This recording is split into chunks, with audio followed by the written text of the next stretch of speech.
Welcome to creating instructional videos using just PowerPoint for absolute beginners.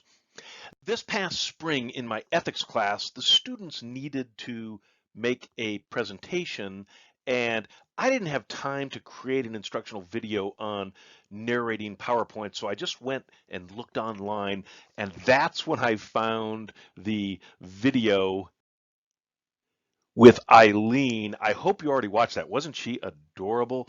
If you haven't, that's on the link that's directly above the link that you clicked on to see this video. But that was actually done by Microsoft. If you thought, oh, I can't believe how good she is. Well, she's very good and adorable, but that was actually Microsoft created. And it was so short, I wanted to go into a little bit more detail here. So here's a little bit more detail on creating your instructional video with PowerPoint. When you're ready to present your slides, as I said in the earlier video about PowerPoint, get your PowerPoint file together and save it. And now that you've saved it, you're ready to present your slides and record them. Okay, a couple of tips here. Turn your microphone on. Sorry to mention it, but I wanted to make sure I mentioned everything. Now, down in the lower right-hand corner, you've got the icon for the microphone and for the webcam, but you definitely want to make sure that the microphone is turned on. Print out your slides, and I would use the 6 slides horizontal view. Let me go off on a little tangent and explain what I mean by that. When you print your slides, if you don't change anything, it prints each slide as a full page. You don't want that. So what I would suggest you do is go into print, but then when you see that full page slides, click that little down arrow, and then it will open up a pop-up box below it. And what you want is 6 slides horizontal. And if you select that and print, then that's what you're going to get. You're going to get 6 slides on a page. The reason that I think that's a good thing to do is I have that in front of me as kind of like a quick little script. I can glance down and see the slides that are coming up. That's what's really key. You're seeing the slide, the current slide on your screen right now, but it's also helpful to kind of glance down and see, what's coming on next. Just, a tip for that. Okay, turn your microphone on, print out your slides. Give 1/4 second of silence at the slide transition, at the beginning and at the end. I don't think I did that on the first to second slide. There might have been a little teeny thing clipped off.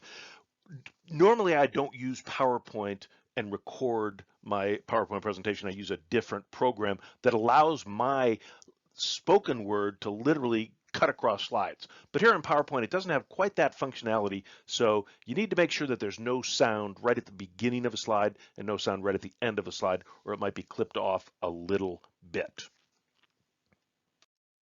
Relax. That's it. Those are the total instructions. So just relax and go. Now, a couple of other thoughts. Prepare, but don't script. Don't script. You want your natural teaching style to come out. And so obviously the same way that you don't script your lectures that you give in person, you don't want to script your lectures that you give in virtual setting, but of course you do want to prepare for them. Here are the mechanics. When you're getting ready to go, get to your first slide and then hit record slideshow. You're on your first slide, so you want to do it from the beginning. However, if you had a long PowerPoint presentation and you only wanted to record part of it, you could just get to the slide that you wanted to record from and hit record from current slide. When you do that, when you hit record, then your screen's going to change, and it's going to change to this. Now, what I have is I have my PowerPoint slide, in the center, but then framing that is the capability to record. And so, of course, we will hit the red record button if we're ready to go. Now, notice my my picture down in the lower right-hand corner. Well, that's actually live. If I were leaving my webcam on throughout the entire presentation, the students would see me speaking. I don't feel a need to do that, but if you do, by all means, of course, turn it on. What I did was turn it off.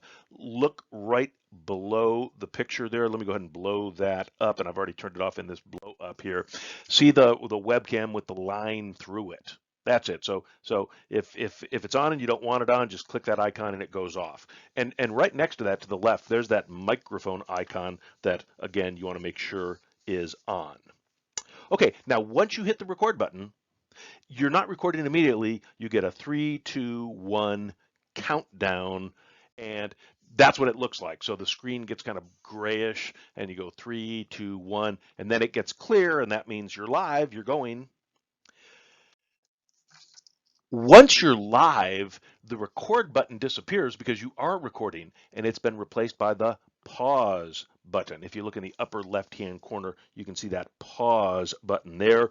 Anytime you're giving your presentation, if you want to pause, obviously you've got the ability to do that. And then when you're all done and it's time to stop, you hit stop. Now, you want to save this as a video, as an MP4 file. So let me proactively say, don't go up into where it says slideshow and setup, show and rehearse, timings, and all that jazz. What this is all about, you can, let me back up for a second. You can do it this way, and you can have a PowerPoint file that has your voice embedded in it and has the transitions embedded in it as well. But that doesn't work nearly as well as when you save it as an MP4 and it's just turnkey. So I would not do that. But one thing that this functionality is really cool for, if you look under show type, the third thing down, browse a kiosk, what you can do is put together a video and narrate it, and make whatever it is, 2 minutes, 4 minutes, 8 minutes, 10 minutes, whatever, and you can have it loop at end. And so you can put that on a video monitor and have that be playing. For example, maybe you've got a new student orientation and you've got students walking around a big ballroom, and you've got a booth that's for the marketing department, but it's not staffed right now. But it can be virtually staffed because you can turn on your little 8-minute looped welcome to the marketing department video. That is a really cool functionality, FYI. But that's not what we're doing here. We're just saving a video file. So you're going to go save as. This is different than a PowerPoint file. So you're going to go save as, but now you want to scroll on down. You see where it is? It's highlighted there, MPEG-4 video, MP4. That's what you want. You want an MP4 video. You click that and save, and it converts it to an MP4 video. That's it. You're done. Wasn't that easy? Now, the video quality. It's not the best, but it's good. It's more than good enough. You might notice a slight difference in the video quality in this video versus a number of the other ones that you've seen. I use a plugin to PowerPoint called Adobe Presenter to record those videos. You don't have that in PowerPoint unless you bought that from Adobe, and you probably don't want to do that. But that's why those videos that you've seen elsewhere are a little bit a better quality than this one recorded in PowerPoint. Okay, good luck with your PowerPoint videos.